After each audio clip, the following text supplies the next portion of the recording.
Welcome back in. If you're just joining us, we're watching day 5 in the trial of former Grand Rapids police officer Christopher Schurr, where Christopher Schurr is now on the stand in his own murder trial. As you've heard throughout this trial, Schurr pulled Patrick Lyoya over during a traffic stop in 2022 in Grand Rapids, and after a brief encounter, the two got into a struggle which ended with Schurr shooting Lyoya in the back of the head, killing him.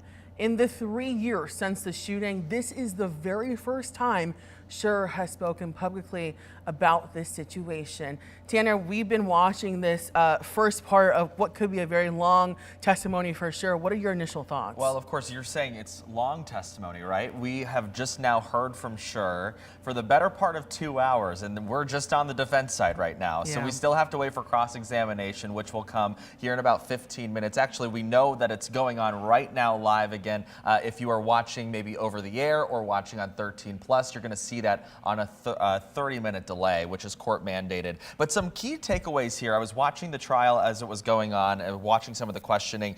Some of the things that we have been talking about since day one, you know, we're talking about training and policy and just police training in general, that taser training, use of force training. That's another theme that seems to have come up again here in this most recent round of questioning. Something else that we're really zeroing in on too is exhaustion and fear.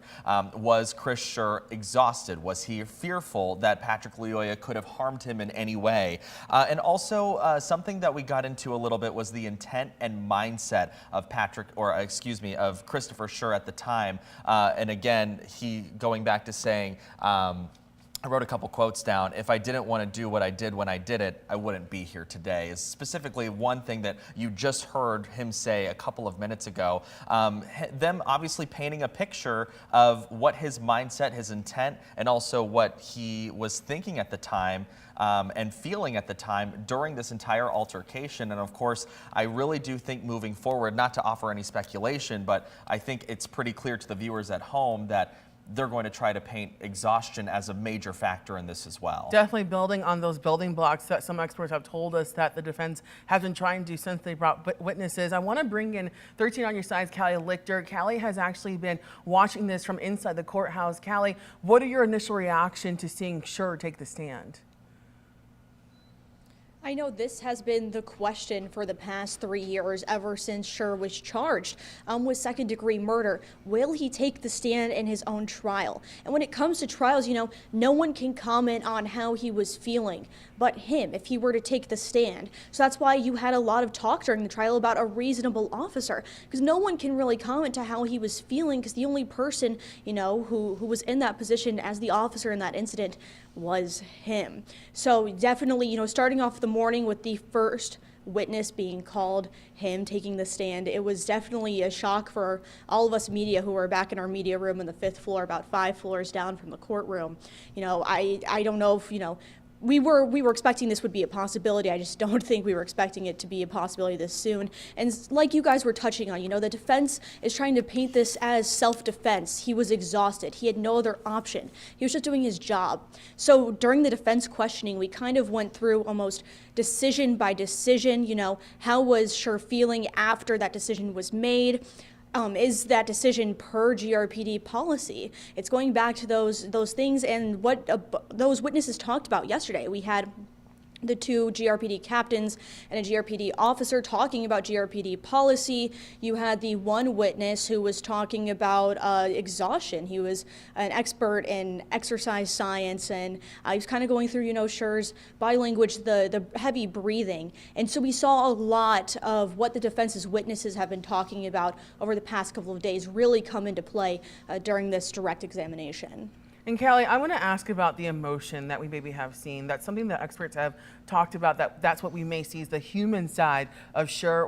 What did you catch up on this first part of his testimony? You know, it's hard because I'm not a body language expert and I'm not in the courtroom, so I'm watching this through a screen. But, you know, at the very beginning, the defense asked Schurr, you know, do you like public speaking? And he's like, no, I do not like public speaking. So usually that signals to someone that, you know, when they're not comfortable speaking to a large audience, there's at least probably around 60 people, I believe, in the courtroom. There's 44 seats up there, excuse me, for, the general public, then about 11 for people there for Leoya, and then 11 people there directly for Schurr. So, there's a lot of people in this courtroom. You have a whole jury box full of jurors. You have the judge, clerk, attorneys on both sides. So he's speaking to a large audience, and it was established from the get-go that he doesn't really like public speaking. And I'm sure, watching this video, that's been a trend, You have all of these videos that have been compiled. Of course, they're going to be used as evidence. So again, today we're watching the video play out. He has to relive that day. And, the fact of the case, and that's not something that has to be proven, and that's something that, Schurr admitted during his testimony, he shot him. That's not up for debate. He's honest about it when he was on the stand. He shot him. And I'm sure, on any circumstance, it's probably an uncomfortable day to relive for anyone involved. And so I'm sure, between the anxiety that he testified to, or the anxiousness, speaking in public that he tested to, having to relive this day, I'm sure it's probably nerve-inducing. And of course, this is his trial, and it's been 3 years. He's been charged for 3 years. We've been through hearings, through motions, through preliminary exams, and this is kind of the culmination. It's the final moment. And we don't know how many people, if the defense has any other witnesses after him, but usually, the person at the subject of a trial is usually the last one to take the stand. So again, don't know what's going to happen next, but this could be the final piece, the final witness before the defense rests and we go into those closing arguments. Well, Callie, I know that Chris has taken the stand once again, so we're going to let you get back into the courtroom so you can watch that.